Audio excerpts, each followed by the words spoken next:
You are watching Gyandeep channel. From tradition to transformation, Gyandeep leads the way. Video देख रहे सभी दर्शकों को नमस्कार। ज्ञानदीप चैनल की ओर से आपका स्वागत है। आज की हमारी वीडियो का विषय कक्षा 7 का अध्याय सजीव जगत में विविधता। हमारे चारों ओर कई प्रकार के जीव रहते हैं। कुछ चलते हैं, कोई उड़ता है, कोई तैरता है तो कोई रेंगता है। हर जीव अपने आप में अनोखा है। आज हम जानेंगे कि इस विविधता के पीछे क्या कारण हैं और वैज्ञानिक इन जीवों का वर्गीकरण कैसे करते हैं। इस अध्याय में हम सजीव और निर्जीव के बीच का अंतर, जीवों की विशेषताएं और उनके संगठन के स्तरों को समझने की कोशिश करेंगे। वीडियो में आप पाठ पुस्तक में दिए गए क्रियाकलापों के उत्तर और जो प्रश्न दिए गए हैं उनके उत्तर भी देखेंगे। तो शुरू करते हैं आज की हमारी वीडियो सजीव जगत में विविधता। सजीव जगत में विविधता का अर्थ है पृथ्वी पर मौजूद सभी जीवित प्राणियों की विविधता। यह केवल पौधों और जंतुओं तक सीमित नहीं है, बल्कि इसमें बैक्टीरिया, फंगी और अन्य सूक्ष्म जीव भी शामिल हैं।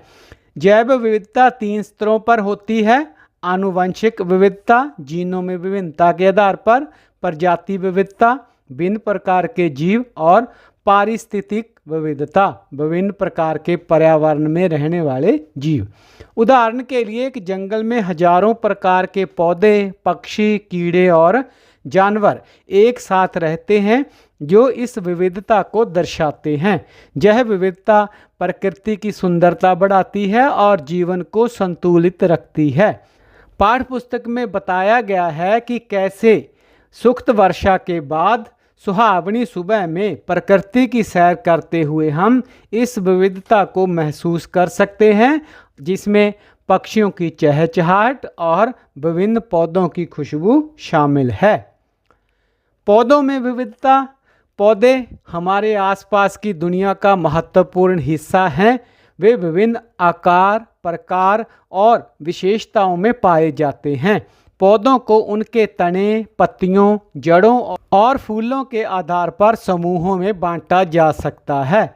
ऊंचाई और तने के आधार पर जो समूह हैं उनमें वृक्ष ऊंचे, मोटे और कठोर तने वाले जैसे कि आम या पीपल। दूसरे नंबर पर झाड़ियाँ कई भूरे रंग के काष्ठीय तने वाली जैसे कि गुलाब।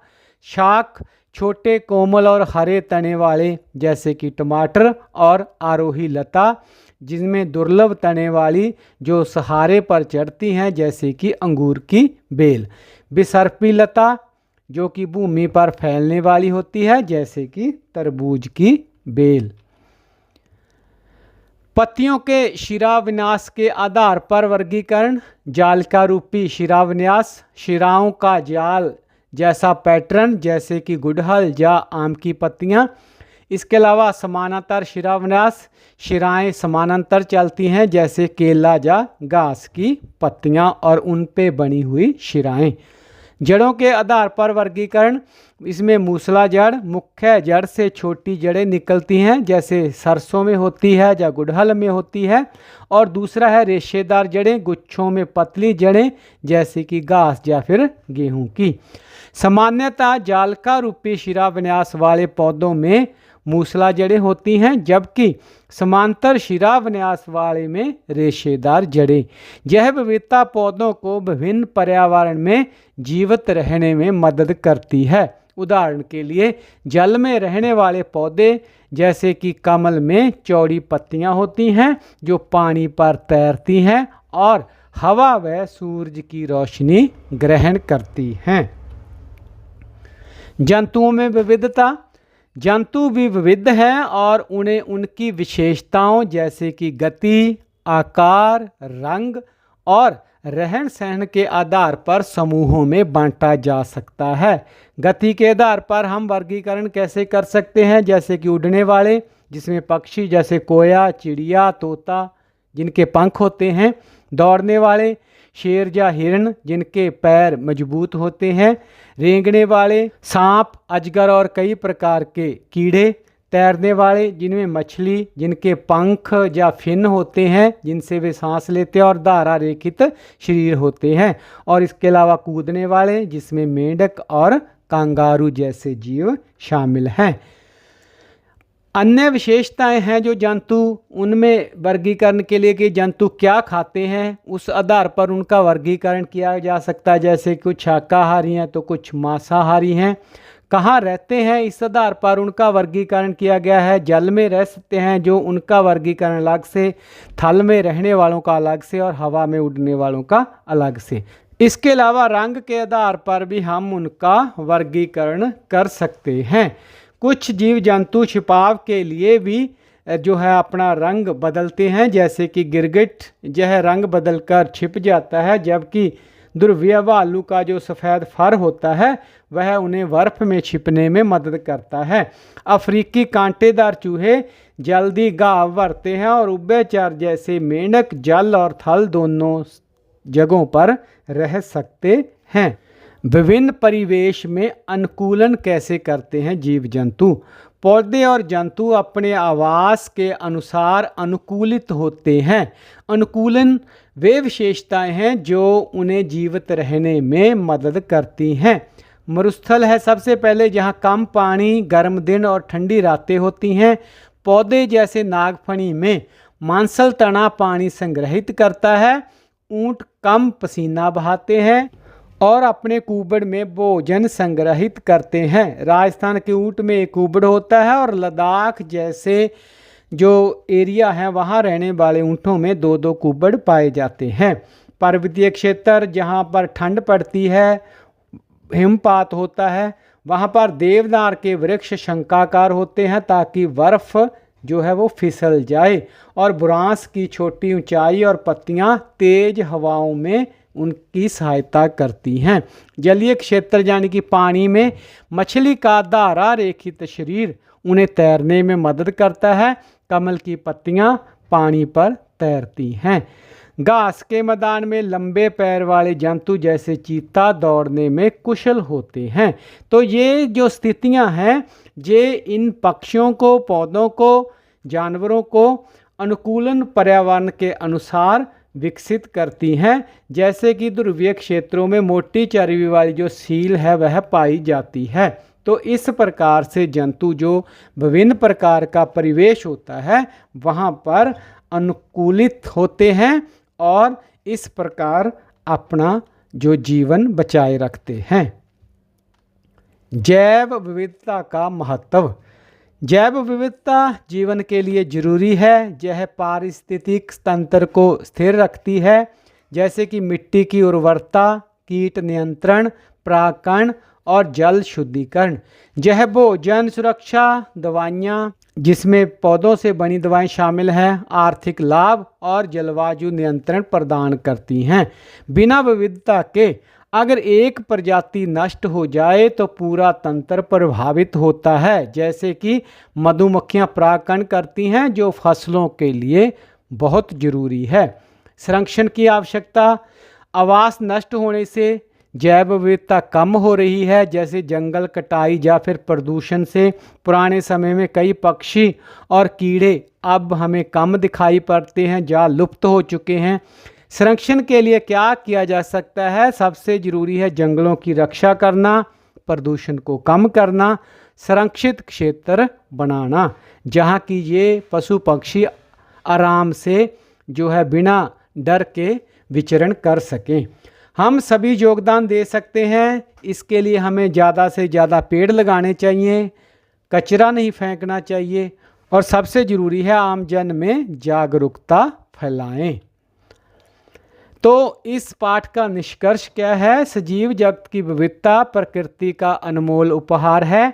यह हमें सिखाती है कि सभी जीव एक दूसरे से जुड़े हुए हैं। अपने आसपास की विविधता का अवलोकन करें, सम्मान करें और उन्हें संरक्षित करें। एक छोटा सा प्रयास कितना बड़ा बदलाव ला सकता है। इन अनुकूलनों से स्पष्ट है कि भिन्न भिन्न परिवेश में रहने वाले जीव जंतुओं की विविधता उनके अस्तित्व के लिए कितनी महत्वपूर्ण है। आवास की क्षति होने से जैव विविधता का भी नुकसान होता है, क्योंकि जीव अपना घर और संसाधन दोनों खो देते हैं। इसलिए हमें आसपास के सजीव जगत का सम्मान और संरक्षण करना चाहिए। तो इस पाठ से हमने क्या सीखा? इस पाठ से हमने सीखा कि विविध प्रकार के पौधों और जीव जंतुओं से हम घिरे हुए हैं और पौधों और जंतुओं की ऐसी विविधता जैव विविधता का एक भाग है। पौधों और जंतुओं के समूह उनके बीच समानता और भिन्नता के आधार पर बनाए जा सकते हैं। पौधों में जड़, तना, फूल, पत्तियां इत्यादि से संबंधित विशेषताओं के आधार पर समानताएं और भिन्नताएं होती हैं। पौधों और जंतुओं को उनकी सामान्य विशेषताओं के आधार पर समूहों में व्यवस्थित करने की विधि को समूहन कहा जाता है। पौधों में उनकी ऊंचाई, तने के प्रकार और शाखाओं के पैटर्न के आधार पर शाख, झाड़ी और वृक्ष के रूप में उनके समूह बनाए जा सकते हैं। पौधों के उनके बीज के बीज पत्रों की संख्या के आधार पर द्विबीजपत्री और एक बीजपत्री पौधों के रूप में भी उनके समूह बनाए जा सकते हैं। एक बीजपत्री पौधे सामान्यतः अपनी पत्तियों के समानांतर शिलाविन्यास प्रदर्शित करते हैं और उनमें जकड़ा यानी कि रेशेदार जड़ें पाई जाती हैं, जबकि द्विबीजपत्री पौधे की पत्तियों में मुख्यतः जालिका रूपी शिरा विन्यास प्रदर्शित होता है और उनमें मूसला जड़ें पाई जाती हैं। विभिन्न जंतुओं में अलग अलग प्रकार की गति पाई जाती है। गति के आधार पर भी उनके समूह बनाए जा सकते हैं। विभिन्न क्षेत्रों की जीव विविधता विभिन्न पर्यावरणीय परिस्थितियों के कारण एक दूसरे से भिन्न होती है। पौधों और जंतुओं को किसी विशेष स्थान पर जीवित रहने के लिए सक्षम बनाने वाली विशिष्ट विशेषताओं को अनुकूलन कहा जाता है। वह स्थान जहाँ पौधे और जंतु रहते हैं उसे उनका आवास कहते हैं। आवास के आधार पर जंतुओं और पौधों के थलीय और जलीय रूप में उनके समूह जो है बनाए जा सकते हैं। आवास की क्षति से जैव विविधता को हानि होती है, क्योंकि पौधे और जंतु अपने निवास, भोजन और अन्य संसाधनों से वंचित हो जाते हैं। हमें अपने ग्रह को जीवन से परिपूर्ण बनाए रखने के लिए जैव विविधता की रक्षा करनी चाहिए, ताकि पौधे और जंतु बचे रह सकें और इस धरती पर वह फलते फूलते रहें। सजीव जगत में विविधता इस पाठ में जिन वैज्ञानिकों का जिक्र हुआ है उनका परिचय जान लेते हैं। सबसे पहले जानकी अम्माल। इनका जन्म 1897 में और मृत्यु 1984 में हुई, जो कि एक भारतीय वनस्पति शास्त्री थी जो पर्यावरण संबंधी कार्यों के प्रति समर्पित थी। उन्होंने भारत के पौधों की समृद्ध जैव विविधता का प्रलेखन और संरक्षण करने में सहायता की। उन्होंने साइलेंट वैली बचाओ आंदोलन में बहुत महत्वपूर्ण भूमिका निभाई। भारतीय वनस्पति सर्वेक्षण प्रमुख के रूप में उन्होंने भारत में पौधों की विविधता का प्रलेखीकरण करने के लिए कार्यक्रमों की शुरुआत की। अगला वैज्ञानिक है सालम अली, जिनका जन्म 1896 में हुआ और मृत्यु 1987 में। उन्होंने पक्षियों में विविधता का अवलोकन करने के लिए पूरे भारत की यात्राएं की। उन्होंने सभी पक्षियों की सूची तैयार की और उनके यात्रा मार्गों और आवासों को भी प्रलेखित किया। उन्होंने पक्षियों की अत्यधिक विविधता वाले क्षेत्रों को अंकित किया और उन क्षेत्रों के संरक्षण के उपाय भी सुझाए। केवलादेव राष्ट्रीय उद्यान भरतपुर राजस्थान में है और रंगनाथिट पक्षी अभयारण्य मंड्या कर्नाटक में है। ऐसे संरक्षित क्षेत्रों के उदाहरण हैं। उन्होंने भारतीय उपमहाद्वीप के पक्षियों पर 10 खंड की एक ऐतिहासिक पुस्तक श्रृंखला लिखी।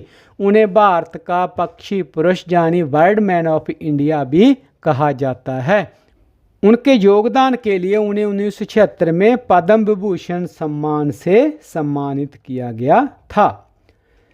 सजीव जगत में विविधता इस पाठ में और अन्य जानकारी वो देख लेते हैं। सफलता की कहानी साइलेंट वैली बचाओ आंदोलन क्या था? यह केरल में पालक्काड जनपद के एक जंगल की वास्तविक कहानी है। यह अछूते सुंदर आर्द्र सदाबहार जंगल और उसकी समृद्ध जैव विविधता को संरक्षित करने के विषय में है। प्रसिद्ध साइलेंस वैली को उन आम जनों द्वारा चलाए गए एक अद्वितीय आंदोलन द्वारा बचाया गया था जो जंगल के आसपास भी नहीं रहते थे। यह संघर्ष कुंतीपुड़ा नदी के समीप एक जल विद्युत बांध के प्रस्ताव के विरुद्ध 10 वर्षों तक जारी रहा। उस समय लोगों ने व्यापक जागरूकता कार्यक्रम, संपादकों पत्र, समाचार पत्रों में लेख, सेमिनार और अंत में न्यायालय में याचिकाएं और अपील सहित सभी संभव उपलब्ध संसाधनों का उपयोग किया और इस प्रकार यह साइलेंट वैली को बचाने में सफल रहा। दूसरी जो जानकारी आई है वह है भारत में बंगाल बाघ यानी कि बंगाल टाइगर, चीता और गोंडावान यानी ग्रेट इंडियन बस्टर्ड की संख्या मानवीय गतिविधियों द्वारा हुई आवासीय क्षति के कारण घट गई है। भारत सरकार ने हमारी जैव विविधता के संरक्षण के लिए अनेक परियोजनाएं आरंभ की। बंगाल टाइगर की घटती संख्या के संरक्षण के लिए 1973 में बाघ परियोजना आरंभ की गई। चीता की संख्या को पुनः स्थापित करने के लिए 1922 में चीता पुनर्वास परियोजना प्रारंभ की गई और इसी प्रकार गुजरात, राजस्थान और महाराष्ट्र राज्यों में गोंडावन के आवासों को संरक्षित क्षेत्र घोषित किया गया। परंपरागत रूप से संरक्षित वन यानी कि पवित्र उपवन वह कौन से हैं? पवित्र उपवन वह आबादित वन क्षेत्र है जिनका आकार बहुत छोटे से लेकर बहुत बड़े तक हो सकता है। पवित्र उपवन पूरे भारत में पाए जाते हैं। ये कई प्रकार के औषधीय पौधों वाले विविध प्रकार के पौधों और जंतुओं का घर होते हैं।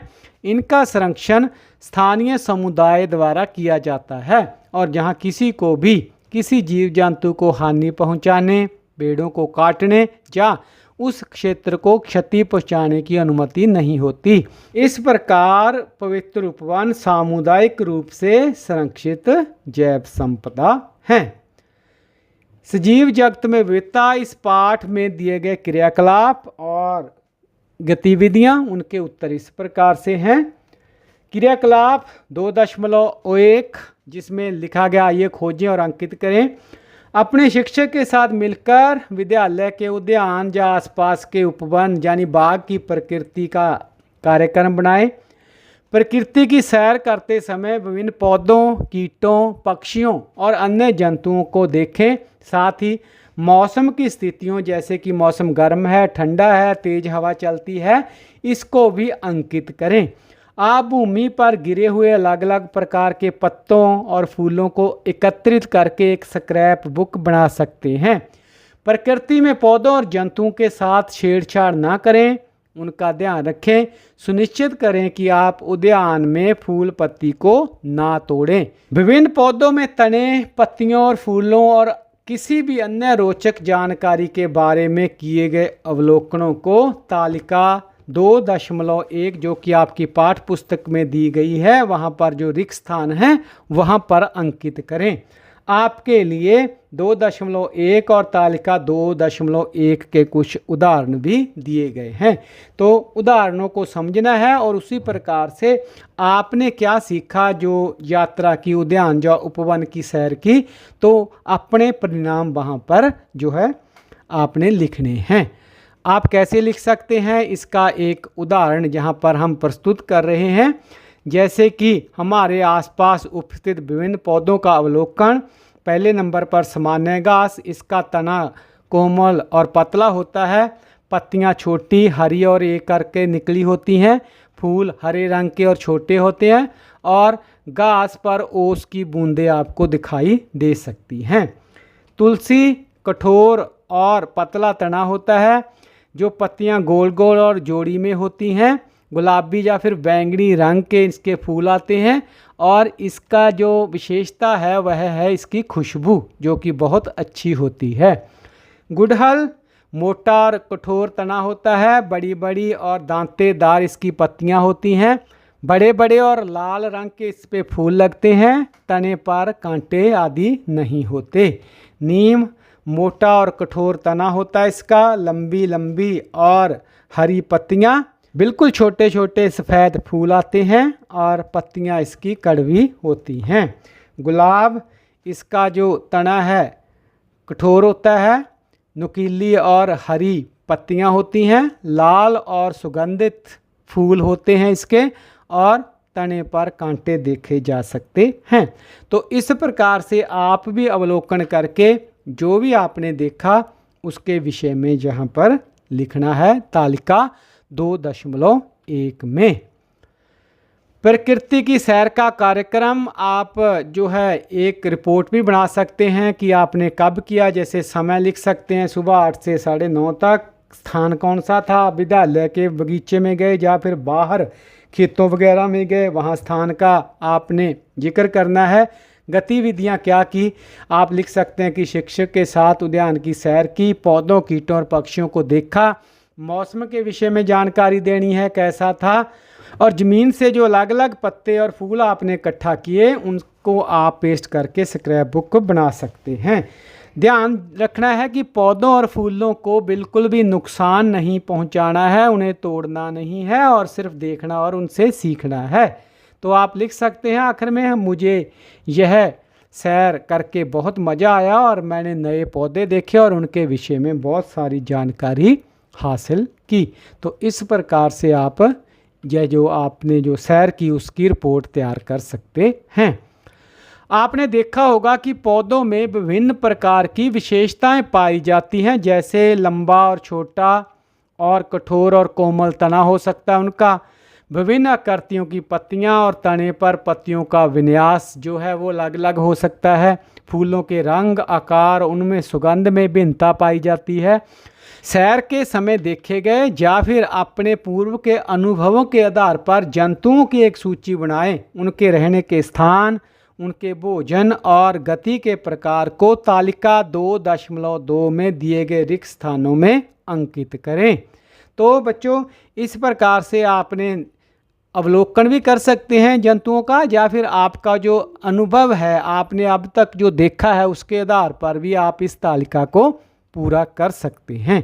जहां हम कुछ उदाहरण दे रहे हैं, जैसे कि हमारे आसपास विभिन्न जंतुओं की विशेषताओं का अवलोकन, पहले हम जंतुओं का नाम, फिर उनके रहने का स्थान, भोजन क्या खाते हैं, गति कैसे करते हैं, और अन्य कोई विशेषता आपको नजर आई हो तो वह भी लिख सकते हैं।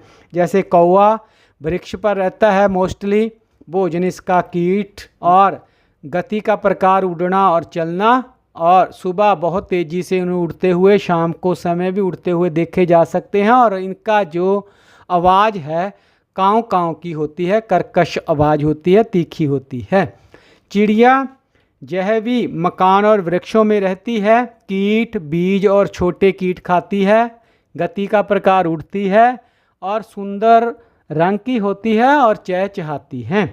गाय घास के मैदानों में या फिर पशुशालाओं में पालतू जो किसानों ने या किसी घर वाले ने उनके लिए शेड बनाए होते हैं वहाँ पर रहती हैं, घास और पत्तियाँ खाती है, चलती है ज़मीन पर और बहुत बड़ी होती है और इसका दूध बहुत गुणकारी होता है। चींटी ज़मीन में रहती है, छोटा भोजन होता है, छोटे छोटे दाने अनाज वगैरह वो खाती है, रेंगती हुई चलती है, बहुत मेहनत करती है हमेशा, इन्हें आप लाइन में चलते हुए देख सकते हैं।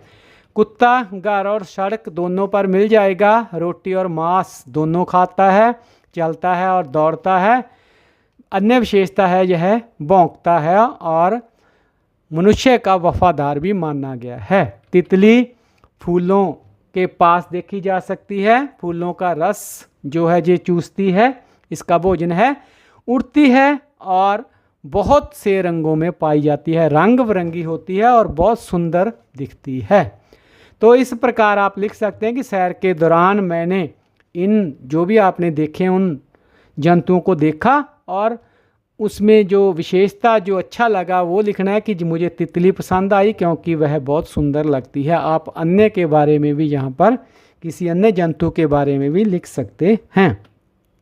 तो इसके बाद तालिका 2.2 जो अभी आपने बनाई उसके आधार पर ही प्रश्नों का उत्तर देना कि आपने जिन जंतुओं का अवलोकन किया उनमें क्या समानताएं और क्या भिन्नताएं हैं। जैसे आपने पिछली तालिका देखी थी उसमें जो समानताएं हैं कि सभी जंतु अपने भोजन के लिए कुछ ना कुछ जरूर खाते हैं, चाहे वो मांसाहारी हों या फिर शाकाहारी हों। सभी जंतु किसी न किसी तरह से चलते या हिलते जुलते हैं। कई जंतु जैसे कौवा, चिड़िया और तितली उड़ सकते हैं। भिन्नताएं बहुत होंगी इनमें। रहने का स्थान जैसे कौवा और चिड़िया वृक्षों पर रहते हैं, गाय और कुत्ता ज़मीन पर रहते हैं, चींटी ज़मीन में रहती है और तितली फूलों के पास मंडराती है।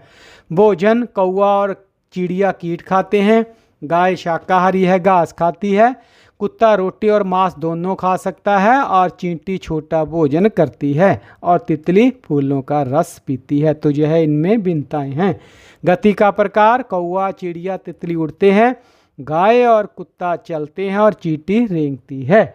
विशेषताएं चिड़िया सुंदर गाना गाती है, चहचहाती है जब अच्छी लगती है, कुत्ता भौंकता है और तितली जो है वो रंग बिरंगी होती है। तो यह इनकी विशेषताएं हैं।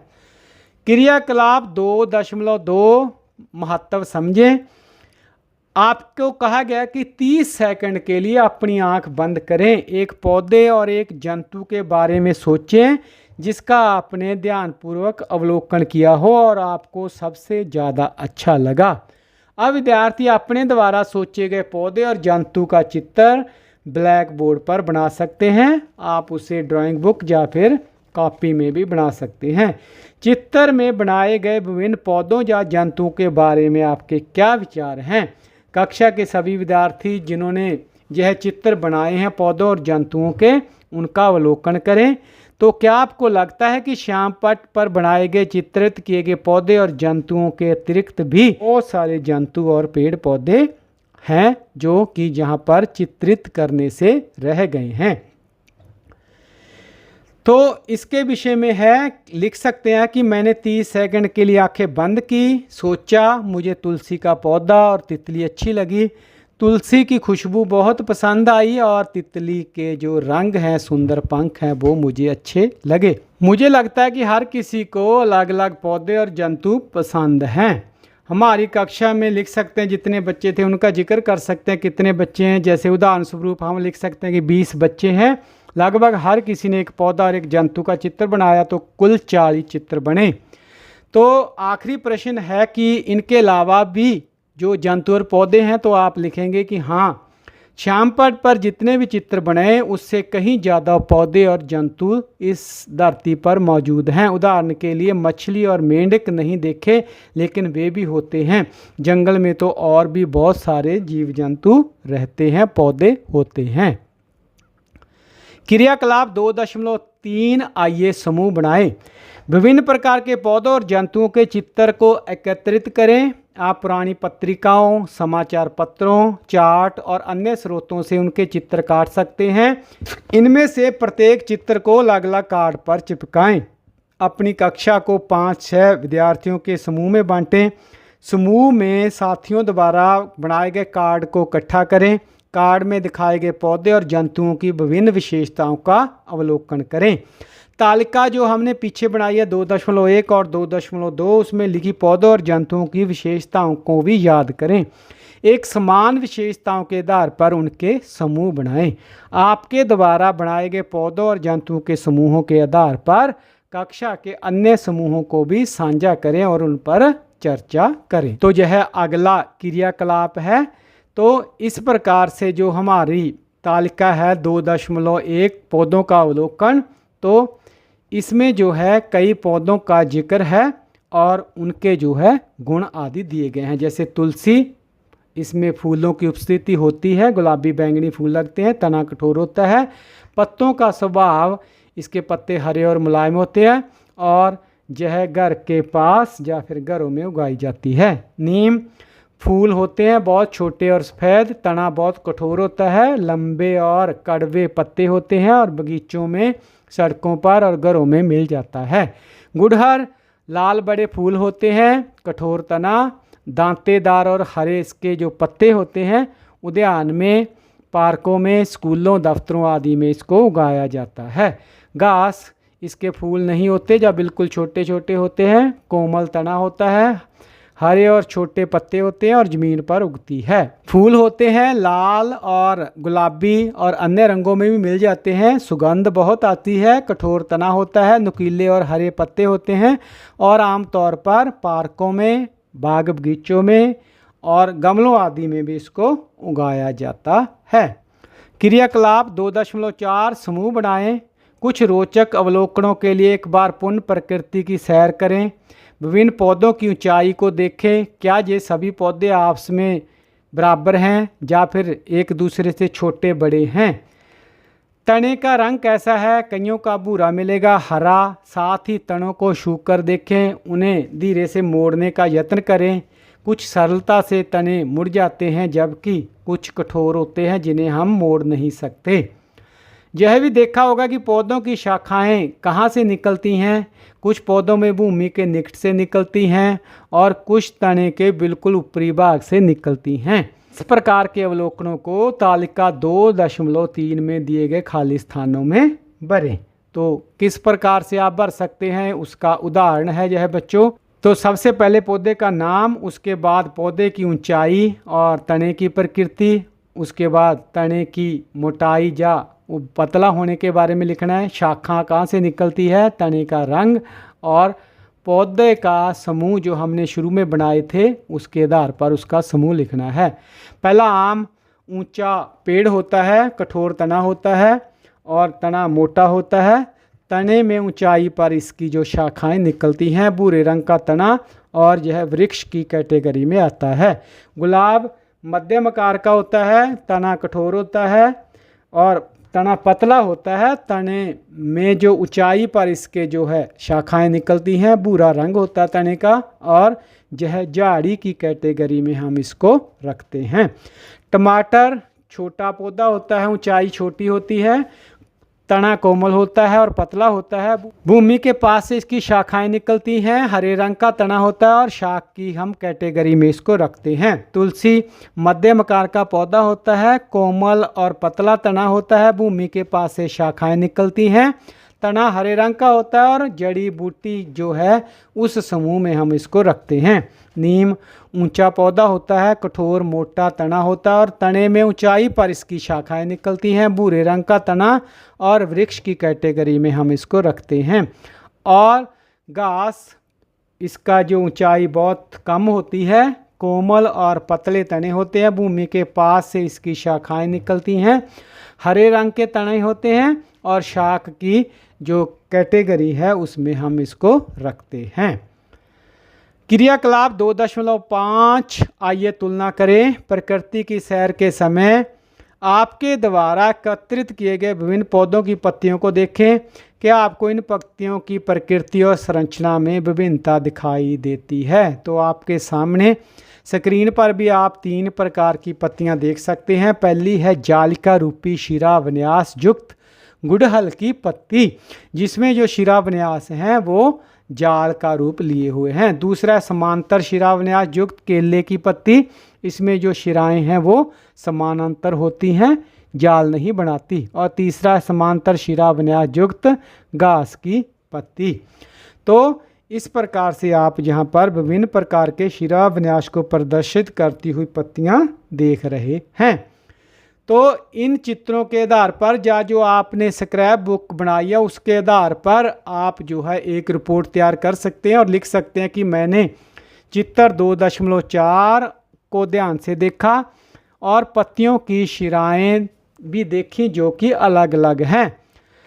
गुड़हल की पत्ती में जो है शिराएं एक दूसरे से अलग अलग और अलग अलग दिशाओं में फैली हैं, जैसे पेड़ की शाखाएं होती हैं। ये शिराएं बीच में से शुरू होकर बाहर की तरफ जाती हैं। केले की पत्ती की शिराएं सीधी और समांतर हैं और ये शिराएं एक दूसरे से बराबर दूरी पर चलती हैं और ऊपर से नीचे की तरफ जाती हैं।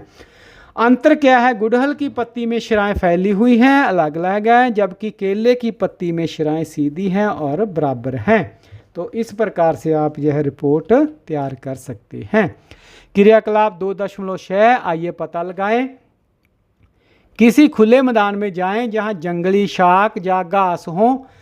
इस अभ्यास के लिए आप छोटे शाकों का उपयोग कर सकते हैं। खुरपी की सहायता से जड़ों को हानि पहुंचाए बिना कुछ शाकों को सावधानीपूर्वक खोदकर बाहर निकालें और उनके जो मिट्टी को गीला करके आप इसको ढीला कर सकते हैं।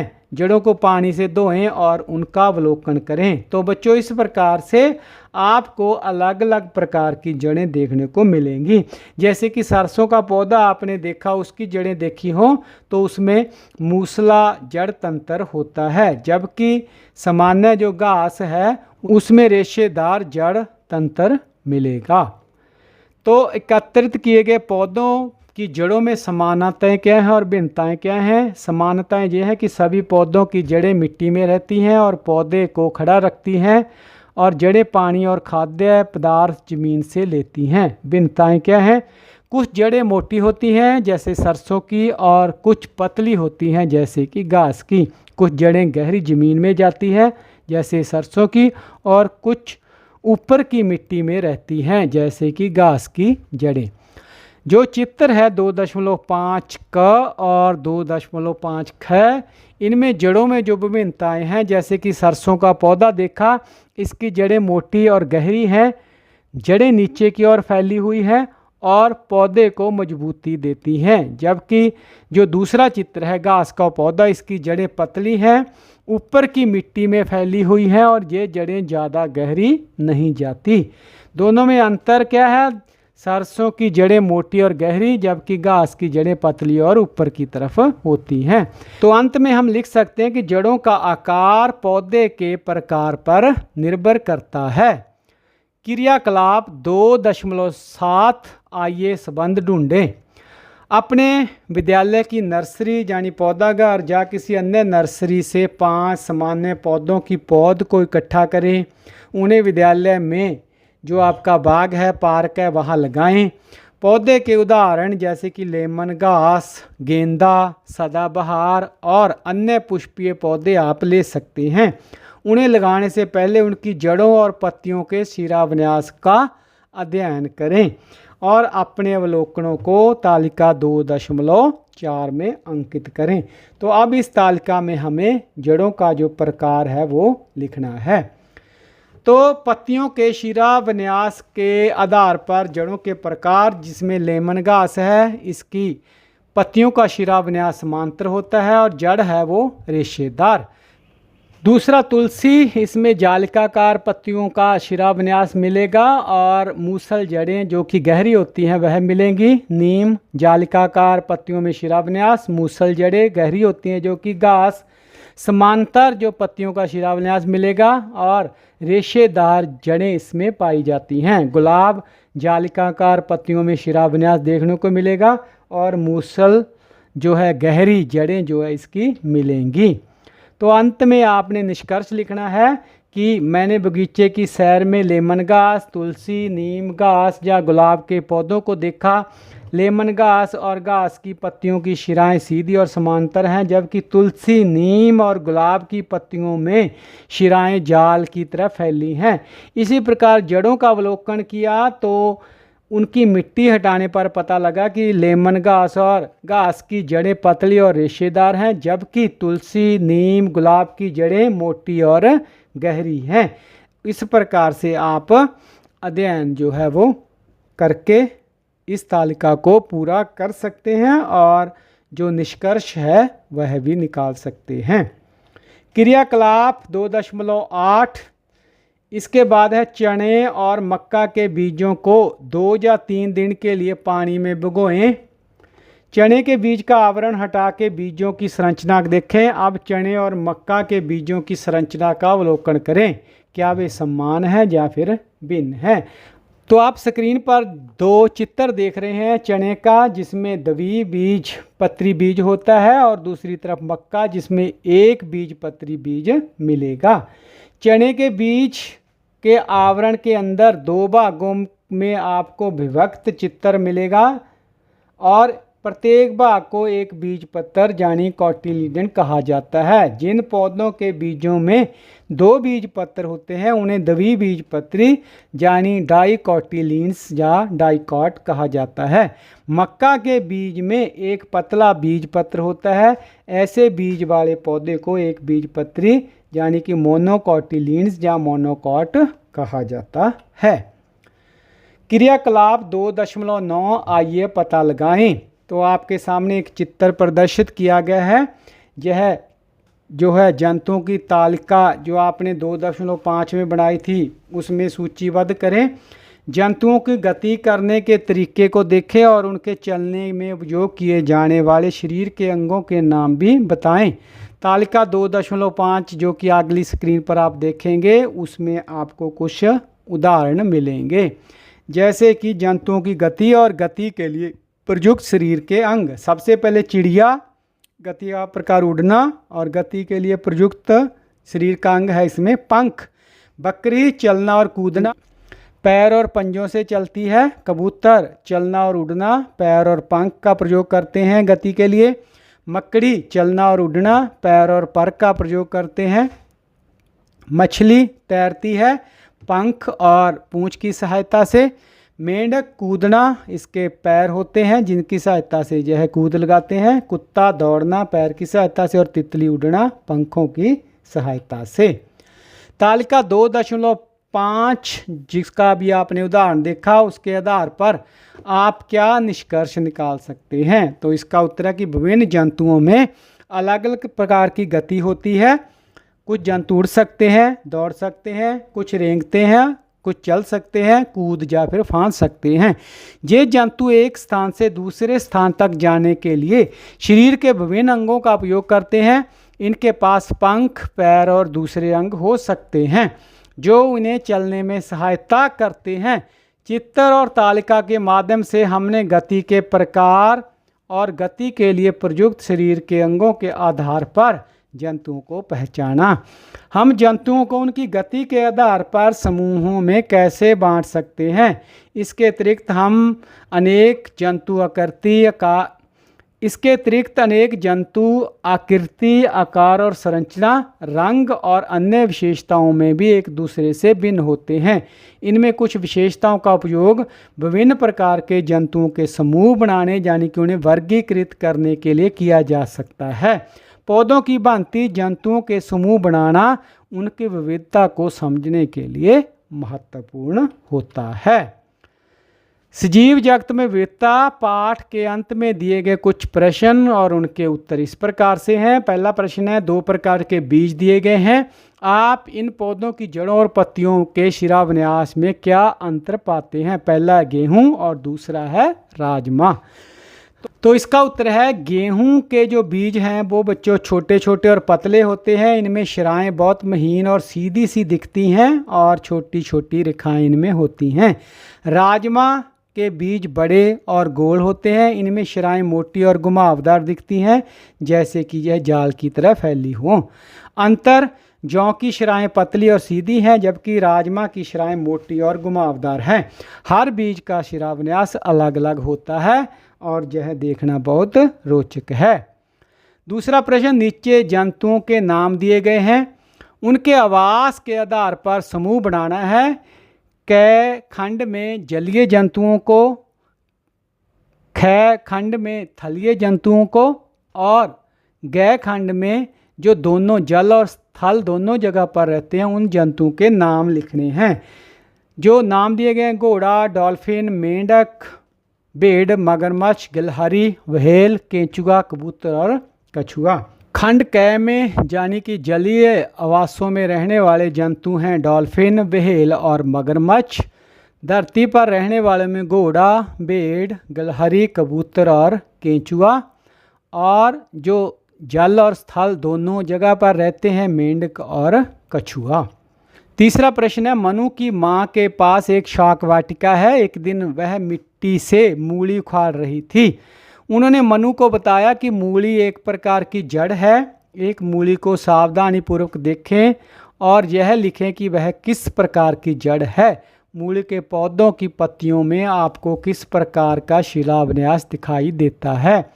तो प्यारे बच्चों, इसका उत्तर है कि मूली की जड़ जो मूसल टाइप की होती है, जो मोटी और गहरी होती है, यह मुख्य जड़ से छोटी छोटी जड़ों में फैली होती है, जो मिट्टी से पानी और पोषण लेने में उनकी मदद करती हैं। मूली के पौधों की पत्तियों में शिराविन्यास जो है वो जालिकाकार पाया जाता है, जिनमें शिराएं जाल की तरह एक दूसरे से जुड़ी हुई और फैली हुई हमें दिखाई देती हैं। अगला प्रश्न है, आगे चित्र दिए गए हैं, पाठ पुस्तक में भी है और स्क्रीन पर भी देख सकते हैं। यह जो है पर्वतीय बकरी और मैदानों में पाई जाने वाली बकरी के चित्र हैं। तो इनमें चित्रों में जो समानताएं हैं, एक जैसी बातें हैं, वो सबसे पहले दोनों ही बकरी की प्रजाति हैं, दोनों शाकाहारी हैं यानी कि घास पत्तियाँ खाते हैं, और चित्र में दोनों बकरियों का रंग मुख्य रूप से सफ़ेद है। तो यह इनमें समानताएं हैं। जो इनमें अंतर है उसमें जो है इनकी विशेषता, एक पर्वतीय बकरी है जबकि दूसरी मैदानों में रहती है। बालों में फ़र्क है, जो पर्वतीय बकरी है उसके बाल घने लंबे और मोटे हैं, जबकि मैदानी बकरी के बाल छोटे और पतले होते हैं। शरीर, जो पर्वतीय बकरी है उसका शरीर मजबूत है, गठीला है, और मैदानी बकरी का शरीर पर्वतीय बकरी की तुलना में पतला होता है। खुर, इसके जो पर्वतीय बकरी है इसके मजबूत हैं और ऐसे बने होते हैं जो चट्टानों पर अच्छी पकड़ बना सकें। जो मैदानी बकरी है उसके खुर समतल ज़मीन पर चलने के लिए होते हैं। तो जो दोनों बकरियों में हमने अंतर देखे उसका कारण है कि इन बकरियों में यह अंतर उनके वातावरण की वजह से है। हर जीव खुद को रहने के लिए वातावरण के अनुसार डाल लेता है ताकि वहाँ पर वह आसानी से जिंदा रह सके। इसे अनुकूलन कहा जाता है। घने बाल, पर्वतीय बकरी बर्फीले और ठंडे पहाड़ों पर रहती है। उसके शरीर पर घने और लंबे बाल उसे कड़ाके की ठंड से बचाते हैं, ठीक वैसे ही जैसे हम सर्दियों में गर्म कंबल ओढ़ते हैं। मैदानी बकरी गर्म इलाकों में रहती है, इसीलिए उसे इतने घने बालों की ज़रूरत नहीं होती। मजबूत शरीर और खुर, पहाड़ों पर ऊंची नीची और पथरीली चट्टानें होती हैं। पर्वतीय बकरी का मजबूत शरीर और ख़ास बनावट वाले खुर उसे इन चट्टानों पर आसानी से चढ़ने और संतुलन बनाए रखने में मदद करते हैं। मैदानी बकरी को समतल ज़मीन पर चलना होता है, इसीलिए उसके शरीर को ऐसी खास बनावट की ज़रूरत नहीं पड़ती। प्रश्न 5, पाठ में चर्चा की गई विशेषताओं के अतिरिक्त किसी अन्य विशेषता के आधार पर जंतुओं के 2 समूह बनाएं। जो जंतु दिए गए हैं उनमें गाय, तिलचट्टा यानी कॉकरोच, कबूतर, चमगादड़, व्हेल, कछुआ, मछली, टिड्डा और छिपकली। तो इन जंतुओं को हम रंग के आधार पर भी वर्गीकृत कर सकते हैं, जैसे कि हल्के रंग के जंतु जिसमें गाय है सफ़ेद हल्के भूरे रंग की होती है, कबूतर सफ़ेद और स्लेटी रंग, व्हेल ग्रे और हल्का नीला, और मछली अनेक रंगों में लाइट रंगों में पाई जाती है। दूसरे समूह में गहरे रंग वाले जिसमें तिलचट्टा है, कॉकरोच काला और गहरा भूरा, चमगादड़ काला और गहरा भूरा, कछुआ गहरा हरा या फिर भूरा, टिड्डा गहरा हरा और भूरा रंग, और छिपकली गहरा हरा या फिर भूरे रंग की होती है। तो इस प्रकार से भी हम इन जंतुओं को वर्गीकृत कर सकते हैं। अगला प्रश्न है, जनसंख्या के बढ़ने और मनुष्यों द्वारा सुविधाजनक जीवन की चाह में विभिन्न आवश्यकताओं की पूर्ति के लिए वनों की कटाई की जा रही है। यह हमारे आसपास के परिवेश को कैसे प्रभावित करता है? इसका उत्तर है बच्चों, वनों की कटाई के प्रभाव। वन कटाई हमारे आसपास के परिवेश को बहुत ज़्यादा प्रभावित करती है। हवा और मौसम, जब वन काटे जाते हैं तो हवा में गंदगी बढ़ती है, प्रदूषण बढ़ता है और बारिश कम होती है, गर्मी भी ज़्यादा लगती है। पशु पक्षी कैसे प्रभावित होते हैं? वनों के कटने से जानवरों और पक्षियों का घर चला जाता है, वे भूखे रह सकते हैं और मर भी सकते हैं। मिट्टी और पानी, पेड़ ना होने से मिट्टी बह जाती है और बाढ़ तक आ जाती है, पानी भी कम हो जाता है। हमारा जीवन कैसे प्रभावित होता है? वन की कटाई से हमें साफ हवा और फल फूल कम मिलते हैं और बीमारी का प्रकोप बढ़ जाता है। तो इन चुनौतियों का निदान हम कैसे कर सकते हैं? तो सबसे ज़रूरी है पेड़ लगाना। स्कूल और घर में नए पेड़ लगाएं ताकि वन फिर से बढ़े। कम कागज़ का इस्तेमाल करना, कागज़ को व्यर्थ ना फाड़ें, उसका दुरुपयोग ना करें, कम प्रयोग करें ताकि कम से कम पेड़ काटे जाएं। जानवरों की मदद करें, जंगलों को बचाएं ताकि जानवरों का घर आवास सुरक्षित रह सके। इसके बारे में जागरूकता ज़रूरी है।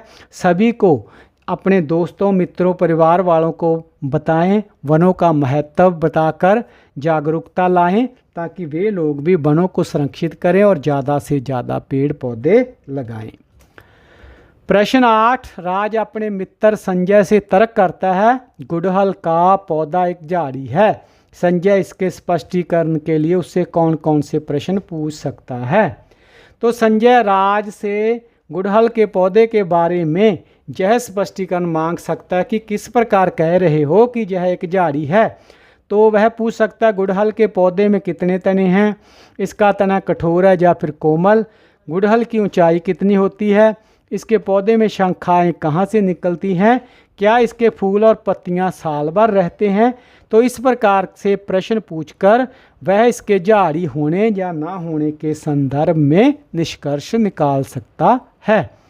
प्रश्न 9, तालिका में कुछ आंकड़े दिए गए हैं। आंकड़ों के समूह के आधार पर इन पौधों के उदाहरण का पता लगाइए। समूह क में जैसे द्विबीजपत्री जिनकी मूसला जड़ होती हैं, इसके उदाहरण लिखने हैं। तो इसके उदाहरण हैं बच्चों नीम और आम। समूह ख में एक बीजपत्री जिनमें जकड़ा जड़ पाई जाती हैं, इसके उदाहरण हैं घास और मक्का। समूह क के पौधों की समानताएं जो हैं वो इस प्रकार से हैं कि इनके बीज द्विबीजपत्री होते हैं और इनमें 2 पत्तियां होती हैं जब इनके उगने का समय होता है। इनकी जड़ें मूलतः टेप रूट प्रकार की होती हैं जो मोटी और गहरी होती हैं। इनके पत्तों का शिराविन्यास जालिकाकार होता है। ये पौधे आमतौर पर बड़े और लंबे समय तक जीवित रहते हैं जैसे कि वृक्ष और झाड़ियाँ। जो समूह ख के पौधे हैं उनमें समानताएं होती हैं कि इनके बीज एक बीजपत्री होते हैं, इनमें एक ही पत्ती उगती है शुरू में। इनकी जड़ें डंका प्रकार की होती हैं जो पतली होती हैं और ऊपर की मिट्टी तक फैली होती हैं, ज़्यादा गहरी नहीं होती। इनके पत्तों का शिराविन्यास समांतर मिलता है ज़्यादातर और ये पौधे आमतौर पर छोटे और वार्षिक यानी कि 1 साल में ही अपना जीवन चक्र पूरा करने वाले होते हैं, यानी लंबे समय तक जीवित नहीं रहते। प्रश्न 10, नीचे दिए गए चित्र में बत्तख के नामांकित भाग को देखें। बत्तख के पंजों में अन्य पक्षियों की तुलना में आपको क्या भिन्नता दिखाई देती है? बत्तख अपने इस भाग का उपयोग करके कौन सी गतिविधि करने में सक्षम होती है? तो इसका उत्तर है बत्तख के पंजों में उंगलियों के बीच एक पतली सी चमड़ी होती है जिसे झिल्ली युक्त पंजे कहा जाता है। यह खास बनावट बत्तख को पानी में तैरने में मदद करती है। झिल्लीदार पंजे चप्पू की तरह काम करते हैं। जब बत्तख अपने पंजों को पानी में फैलाती है तो ये पंजे पानी को पीछे धकेलते हैं और बत्तख को आगे तैरने में मदद करते हैं। बत्तख अपने पंजों का इस्तेमाल अपने पंखों को साफ करने और उन पर तेल आदि लगाने के लिए भी करती है। ये पंजे बत्तख को पानी में आसानी से संतुलन बनाए रखने में भी मदद करते हैं। सजीव जगत में विविधता पाठ पुस्तक में दिए गए प्रश्न उत्तर के बाद पाठ से संबंधित कुछ और अन्य महत्वपूर्ण प्रश्न उत्तर जो कि अक्सर परीक्षा में पूछे जाते हैं। प्रश्न, प्रकृति की सैर का उद्देश्य क्या था और विद्यार्थियों को क्या सलाह दी गई? तो इसका उत्तर है प्रकृति की सैर का उद्देश्य प्रकृति में पौधों और जंतुओं की सुंदरता और विविधता का अनुभव करना था। शिक्षिका ने विद्यार्थियों को सलाह दी कि वे अपने साथ नोटबुक, पेन और पानी की बोतल लेकर चलें। इसके बाद प्रश्न, समूह बनाने का क्या महत्व है? इसका उत्तर है समूह बनाने से पौधों और जंतुओं को उनकी समानताओं और विभिन्नताओं के आधार पर समझा जा सकता है, उनका अध्ययन किया जा सकता है और यह विविधता को व्यवस्थित करने में, उसे समझने में हमारी मदद करता है। प्रश्न, पौधों को किन किन आधारों पर वर्गीकृत किया जा सकता है? प्रत्येक के प्रकारों को उदाहरण से समझाएं। तो इसका उत्तर है पौधों को निम्नलिखित आधार पर वर्गीकृत किया जा सकता है। सबसे पहले तने के आधार पर जिसमें शाख, जो छोटे पौधे जिनके तने कोमल और हरे होते हैं जैसे टमाटर, झाड़ियाँ जिनके तने कठोर और भूमि के निकट से शाखाओं के रूप में निकलते हैं जैसे गुलाब का पौधा, और वृक्ष ऊंचे और बड़े पौधे जिनके तने कठोर होते हैं, मोटे होते हैं जैसे कि आम, नीम, पीपल आदि के पेड़। पत्तियों के शिराविन्यास के आधार पर हम वर्गीकृत कर सकते हैं पौधों को, जिसमें जालिका रूपी शिराविन्यास वाले जो पौधे हैं जिनमें जो पत्तियां उनका जो शिराओं का विन्यास है वो पैटर्न है वो जाल जैसा होता है। इनमें गुड़हल की पत्तियां देख सकते हैं आप, नीम की, आम की। दूसरे नंबर पर है समांतर शिलाविन्यास वाले पौधे जिनमें शिराएं समांतर चलती हैं जैसे कि केले और घास की पत्तियां। इसके बाद जड़ों के आधार पर हम उनका वर्गीकरण कर सकते हैं जिसमें मूसला जड़ है, एक मुख्य जड़ जिससे अन्य छोटी छोटी जड़ें निकलती हैं जैसे कि सरसों का, गुड़हल का या नीम का पौधा।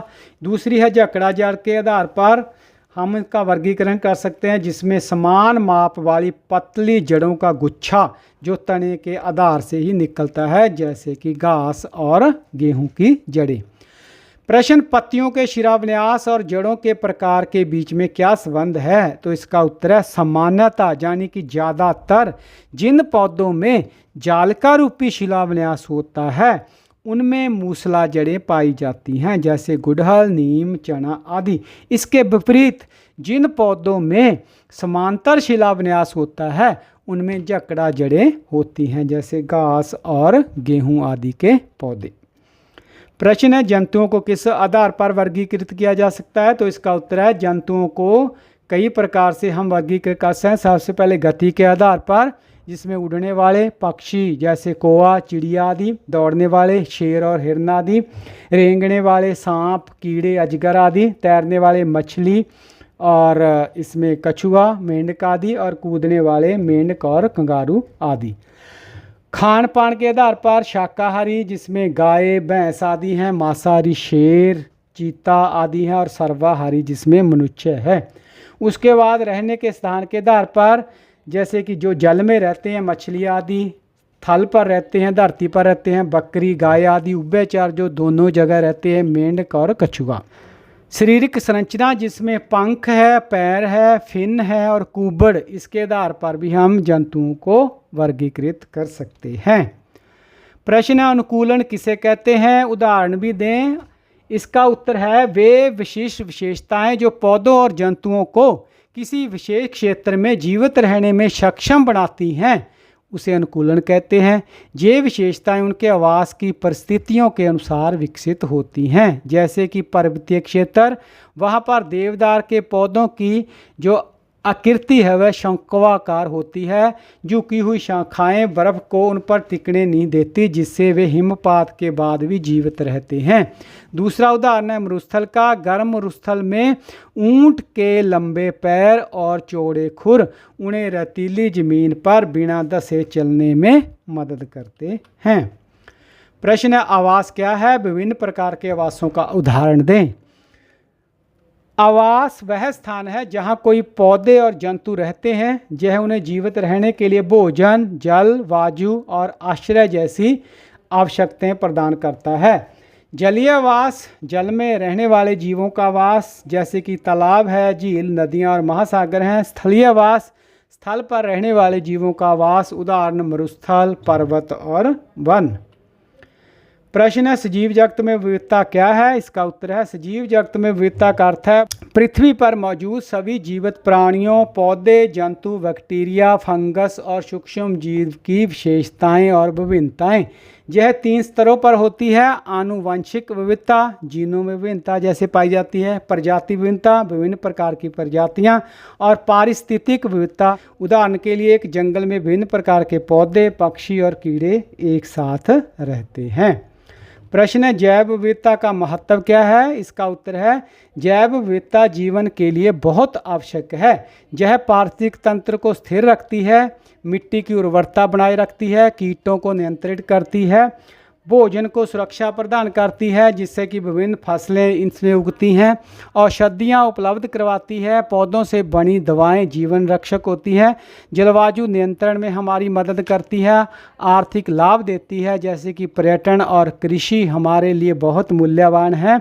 और मधुमक्खियाँ परागण करती हैं जो फसलों के लिए भी ज़रूरी होता है। इस प्रकार जैव विविधता हमारे लिए, हमारे जीवन के लिए बहुत आवश्यक है। प्रश्न है, पत्तियों के शिराविन्यास और जड़ों में क्या संबंध है?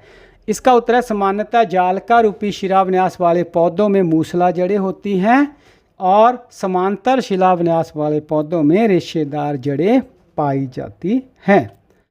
प्रश्न है, जैव विविधता के संरक्षण के लिए क्या किया जा सकता है? तो इसका उत्तर है, जंगलों और प्राकृतिक आवासों की रक्षा करनी चाहिए, प्रदूषण को कम करना, संरक्षित क्षेत्र यानी अभयारण्य को बनाना, व्यक्तिगत योगदान जिसमें पेड़ लगाना, कचरा ना फेंकना और जागरूकता फैलाना। तो ये उपाय करके हम जैव विविधता को संरक्षित कर सकते हैं। प्रश्न है, प्रकृति की सैर का उद्देश्य क्या था? तो इसका उत्तर है, प्रकृति की सैर का उद्देश्य विद्यार्थियों को प्रकृति में पौधों और जंतुओं की सुंदरता और विविधता का अनुभव कराना था। वे अवलोकन, गंध, ध्वनियों को सुनने और जीवों का सम्मान करना सीखते हैं। प्रश्न, पाठ में वर्णित कुछ अनोखी विशेषताएं क्या हैं? तो इसका उत्तर है, पौधे नागफनी का मासल तना, देवदार की शंक्वाकार आकृति, बांस की कम ऊंचाई और जंतुओं में जो विशेषताएं मिली, ऊंट का कुब्बड़, मछली का धारारेख शरीर, गिरगिट का रंग बदलना और दुर्व्यय भालू के सफ़ेद फर। प्रश्न, विभिन्न क्षेत्रों में जैव विविधता भिन्न क्यों होती है? इसका उत्तर है, विभिन्न क्षेत्रों की जलवायु, भोजन उपलब्धता और पर्यावरणीय परिस्थिति अलग अलग होती है। जीव इन्हीं परिस्थितियों के अनुसार अनुकूलन करते हैं जिससे जैव विविधता भिन्न होती है। तो यह थी वीडियो सजीव जगत में विविधता। उम्मीद है वीडियो आपको पसंद आई होगी। इसे लाइक और शेयर करना ना भूलें। चैनल ज्ञानदीप को सब्सक्राइब जरूर करें। वीडियो देखने के लिए आपका बहुत बहुत धन्यवाद। अगले पाठ का वीडियो देखने के लिए नेक्स्ट वीडियो पर क्लिक करें और सभी पाठों के लिए फुल प्लेलिस्ट पर क्लिक करें।